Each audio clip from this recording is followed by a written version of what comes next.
Hi, my name is Matt Fiander. I'm here to read to you from my novel Ringing in Your Ears, which is forthcoming later this year from Main Street Rag. The novel's about two sisters, Blue and Christine, growing up outside Boston in the early 90s. When Christine goes missing, Blue sifts through her sister's left behind tapes, through her own memories, and through some uncovered town secrets to see if she can find out what really happened to Christine, or if she really knew her sister as well as she thought she did.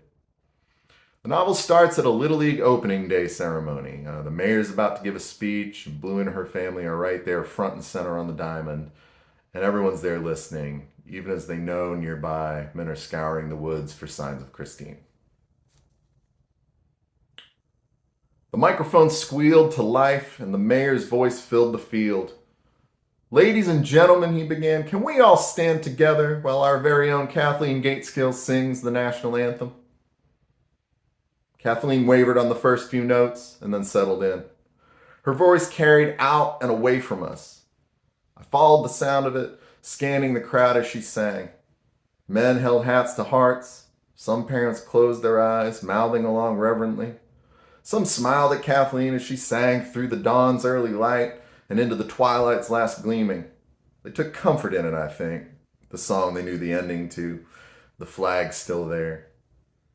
A lot of people at the field, a good turnout, but it was obvious who was missing.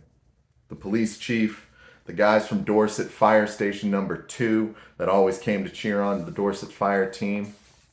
Mothers in the stand sat without fathers next to them. These men weren't here because they were in the woods, lined up, their own parade gone sideways, combing for some signs of Christine. It was hard to shake. The image of that line of men stepping slowly and blindly through the woods, small flags in hand to mark something or nothing.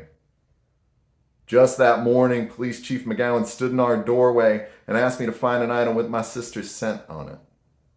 Mom couldn't bear to enter her room, so I went in and found a hairbrush. They let the dog smell the handle, the bristles, Christine's tangled hair. Up to now, the search had just been cruisers riding circuits around town. But then an officer patrolling third shift found her car on a street near the reservoir. At first, it did look like she was skipping town. The car's inside was cleaned out of its usual junk, assorted food wrappers, a few old cigarettes in the ashtray. But her sleeve of cassettes sat dutifully on the passenger seat where she could reach them while driving. There was a change of clothes in the back seat. The trunk was popped open. The cops suspected she pulled her suitcase from it as she took off. Their theory was she ditched the car to take a train.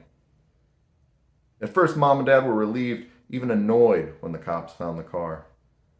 But the lighter fluid and matches stuffed under the driver's seat gave them new worries. For me, it was the tapes left behind that coiled up my gut. Was she in trouble? McGowan asked my parents. Something she might run from? She wouldn't have anything to run from, Mom said. Not a thing, Dad added. It looks like she's been planning to leave for a while, he said, but maybe something happened that made her push up her timeline. I mean, he said, and he looked at us all one by one. Why leave before she even graduated? The question hung in the air. I wondered if I had the answer, or if I should tell them about the other journal, the one I found behind her dresser and wedged under my mattress the day my parents reported her missing. Should I have told them I didn't know why I hid it? That maybe I thought I was protecting her in some way, or holding on to her, keeping her close? That it was full of letters she wrote to her friends but never sent? That there was no letter to me? Or should I tell them about the look on her face the last time I saw her, right before she left that party, a look like she knew exactly what was about to happen? But if I mentioned that look at the party, I'd have to tell them what she saw me doing, what she must have seen in me then, before she disappeared. Thanks for listening. If you're interested in reading more, I hope you'll pick up a copy of Ringing in Your Ears at the Main Street Rag website. Thanks.